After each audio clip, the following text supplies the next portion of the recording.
Hello friends, welcome to my channel. இன்னைக்கு நம்ம ஈஸியான ஹெல்த்தியான ஒரு ஸ்நாக்ஸ் தான் செய்ய போறோம். அதுக்கு 3 ingredients இருந்தா போதும். அது என்ன ஸ்நாக்ஸ்னு பார்க்கலாம். பொட்டுக்கடலை வச்சு தான் நம்ம இன்னைக்கு ஸ்நாக்ஸ் செய்றோம். அதுக்கு நான் 1 கப் பொட்டுக்கடலை எடுத்துர்க்கேன். 1/4 கப் சர்க்கரை எடுத்துர்க்கேன். ஒரு 4-5 ஏலக்காய் இருந்தா போதும். அது கூடவே நெய். இது 3 வச்சு தான் நம்ம ஸ்நாக்ஸ் செய்ய போறோம். இந்த பொட்டுக்கடலையை இப்போ நம்ம மிக்ஸியில் போட்டு பவுடர் பண்ணி எடுத்துக்கலாம். 1 கப்பு பொட்டுக்கடலைக்கு 1/4 கப்பு சர்க்கரை போதும். இது நல்லா ஃபைன் பவுடரை அரைச்சி எடுத்துக்கலாம்.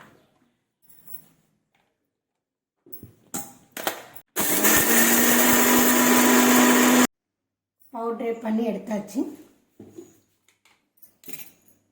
இந்த மாதிரி நல்லா ஃபைன் பவுடரை அரைச்சிக்கலாம். இது அப்படியே ஒரு பாத்திரத்துக்கு மாற்றிக்கலாம்.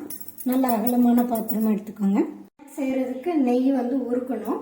அதனால் அடுப்பை பற்ற வச்சு நெய்யை உருக்கி எடுத்துக்கலாம்.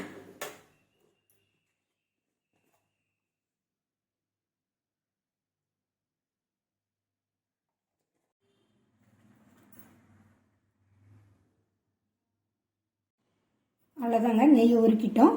இதில் ஒரு பிஞ்ச் அளவு உப்பு சேர்த்துக்கலாம். எந்த ஸ்வீட் செய்யும் போது அதில் லேசாக உப்பு சேர்த்திங்கன்னா அதோட டேஸ்ட் வேறு மாதிரி இருக்கும். உருக்கின நெய்யை கொஞ்சம் கொஞ்சமாக ஊற்றி மாவை பிசைஞ்சு எடுத்துக்கலாம்.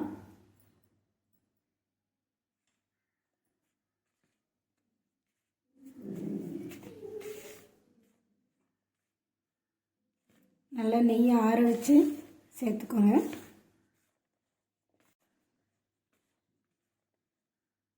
மொத்தமாக சேர்க்காம கொஞ்சம் கொஞ்சமாக ஊற்றி சேர்த்துக்கலாம்.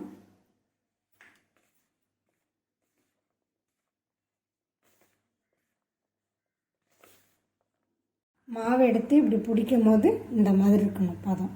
இதுதான் கரெக்டான பதம். அவ்வளோதாங்க. இதை நம்ம சின்ன சின்ன பாலாக பிடிச்சி வச்சுக்கலாம். ஓகே ஃப்ரெண்ட்ஸ், வீடியோ பார்க்குறீங்க, லைக் பண்ணுங்கள், ஷேர் பண்ணுங்கள், மறக்காமல் சப்ஸ்கிரைப் பண்ணிவிடுங்க. இந்த மாதிரி பாலாக பிடிச்சி எடுத்துக்கோங்க. இது மாதிரி எல்லா மாவையும் எடுத்துக்கலாம். அவ்வளோதாங்க, நம்மளுடைய ஸ்நாக்ஸ் ரெடி ஆகிடுச்சு. ஹெல்த்தியான பொட்டுக்கடலை உருண்டை. இது குழந்தைங்களுக்கு நல்லா ஸ்நாக்ஸாக கொடுத்து அனுப்பலாம். ஈவினிங்லேயே சாப்பிட்லாம். பெரியவங்கலேருந்து சின்னவங்களில் சாப்பிட்லாம். இதை கடையில் வாங்குறத விட வீட்டில் செய்கிறது ரொம்ப ரொம்ப ஈஸி, ஹெல்த்தியும் கூட. அதனால் வாரத்துக்கு ஒரு தடவை இந்த மாதிரி செஞ்சு கொடுங்க. குழந்தைங்க நல்லா வெயிட் போடுவாங்க.